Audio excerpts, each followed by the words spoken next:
Now, I'm going to go over a couple of continents to freshen you up a little bit. We have Europe. They have around 49 or so countries. Plus minus 4. Those have territories. We have North America. 23 countries. Yeah, that's nothing. South America, and that's about 14. And Asia, 46 plus 7 with territories in the area. And of course we have Oceania, 14 countries. Now, when it comes to the EU and Europe, you don't want to mix them up. I mean, the EU is only 28 of the 49 or so countries in it, whereas Europe as a whole is not that small. Now, I won't get into Africa, because there's 1,055 countries in the continent. And honestly, I could live without telling you them. But if you know North Africa and South Africa, you're good. If you can pinpoint where Nambia is formed, you're good. Nigeria, they're basically the same. I'm not gonna say that they're bordering countries, okay? Now, if you talk about Europe, there are real bad offenders when it comes to geographic knowledge, and there are people that do minor things. Like major things would be like mistaking Sweden for Switzerland. Trust me, I've heard that one, and it's painful. I've heard that in historic terms, with someone thinking the Ottoman Empire was Germany for some reason. It absolutely disgusts me, because I can't stand such inadequacy when it comes to academic life. Now, minor offenders would be someone that mistakes Missouri and Alabama. I mean, they're basically the same state, just mirrored across the y-axis. So I wouldn't really say that they're a bad person for not knowing that, because, I mean, the American states are not like independent countries. You're not going to have to talk about them unless you have direct business in North America. But if you think you can get away without mixing politics into the thing, oh boy, are you way over your head. Where do I begin? The map of the world is basically a map of current politics. It's a 2D graph. No, well, not really. However, it's a visual aid to understand what state owns what land, and that's basically politics. If you get down to the nitty-gritty, that's what it is.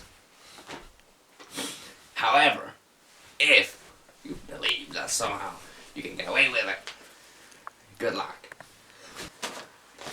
Let me tell you, how did the geography of the places affect the 1910s? That would be the First World War, wouldn't it? The Ottomans, the Germans, and Italians against the Entente or something. I have extensive knowledge of it, but I'll pretend I don't.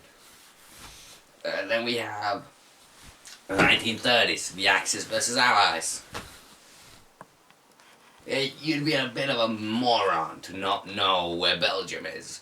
And believe me, I've had people believe it's between France and Switzerland.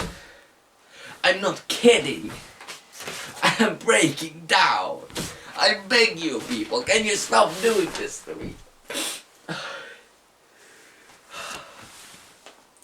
How does someone living in the EU not know where Belgium is? Guys, I'm breaking down. Down goes my microphone. Now, if you can't name the, 6 or so countries that were ex-Yugoslav states, I'd be I wouldn't mind it. I mean, that would be Slovenia, North Macedonia, Bosnia and Herzegovina, Bosnia for the layman, Serbia, with the Kosovo in there between, and Croatia, of course. Now, if you couldn't name those and pinpoint them on the map, I'd be wary.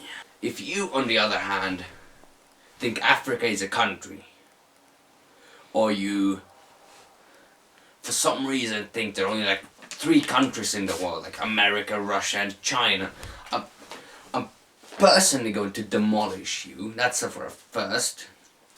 Second, what do you even know what a country is? How do you pay your taxes? How did you get through school? You have to know these things. You have to know most of the countries in Europe. At least know the big ones, right?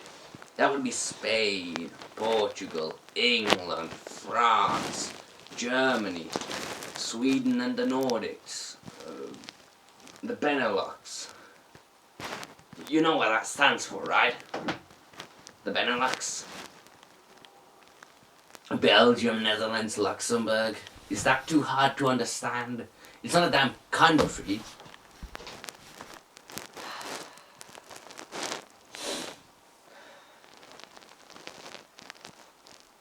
Sometimes I really don't believe democracy is the right way out, honestly. To think that people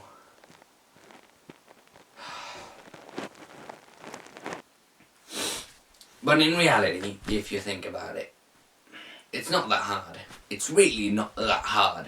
I mean, in North America, you have like 3 big countries: Mexico, America, Canada. In South America, you have a lot of big ones, a couple of small ones. First of all, you have Brazil, you have Argentina, you have Chile, Peru, Bolivia, Paraguay, Uruguay. These are like, well, of course you have Venezuela and Suriname and all those smaller ones. But you have to remember that there's a lot of countries and you might piss someone off if you're a person that doesn't know flags. I'd exclude, honestly, there's just a lot of them are just repetitive. I mean, especially like Middle Eastern flags, which part of it is in Asia, are really annoying to differentiate. I mean, Egypt is going in a good way. I mean, Turkey is rather memorable, you know. They have the red background, they have the white moon and star. You have countries. I mean, Europe is full of those tricolors. They're really annoying. I try to differentiate the Yugoslavian flag and the emblems. And they're the same thing. And then we have absolute design disasters. Like Iran's flag. Try to draw that with your hands. Try to draw that. It's absolute torment if you ask me. Well, you know, nobody lives in Iran. It's like 3 people. And I got that was a joke. Now, personally, I can say I'm some geographical genius. But it really bothers me when somebody doesn't know where Ukraine is. If somebody doesn't know where Ukraine is, or Moldova, Portugal. Now, the next time your friend or your colleague at work, if you're talking about anything in the world, and they don't know anything outside like Germany, please like stop being that friend. Like really, we really need to like cut these people out of society. They really have to like get away from us. Because it doesn't take a lot of mental prowess to understand what a line on a map is.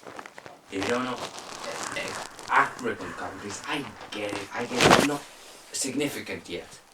Though probably for a good while. I wouldn't be surprised if any of them disappeared before the end of the century. the real thing here is, could you guys please stop?